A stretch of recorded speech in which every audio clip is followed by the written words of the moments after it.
We're starting off the video with the old camcorder.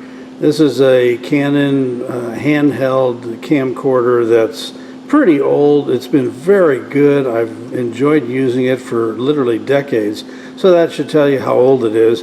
I think we actually bought this sometime in the early 2000s. So although it's a really good video camera, it's first generation stabilization, which means if you go bouncing it around a little bit, you're going to see it. So now you're looking at the next step forward. We're bumping up in the Canon line. And after doing a little bit of research, this camera was basically designed or described as being the notch below professional level. Now, I specifically didn't want professional level because after looking at them, they have more buttons and dials than the bridge of the Enterprise. And since I don't really know what I'm doing, I didn't feel I needed to go to that level.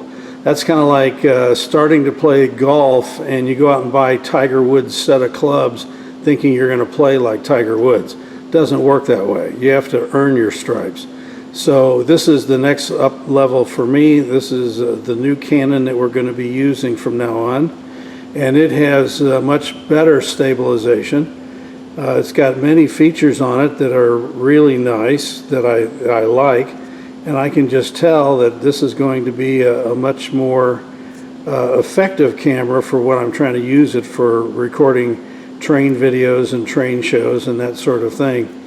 So after we've done this complete turnaround here, then we're going to switch to the new camera.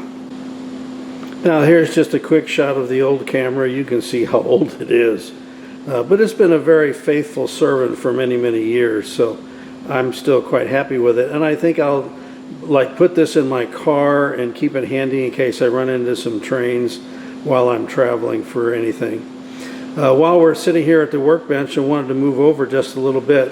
One of the projects that I'm working on are these little devices, and I'm trying to duplicate in N scale the safety rail system that you see at elevators, grain elevators, where the guys walking along the top of the cars opening and closing the hatches have a rail that has a cable suspended to their safety harness so they can walk along the car.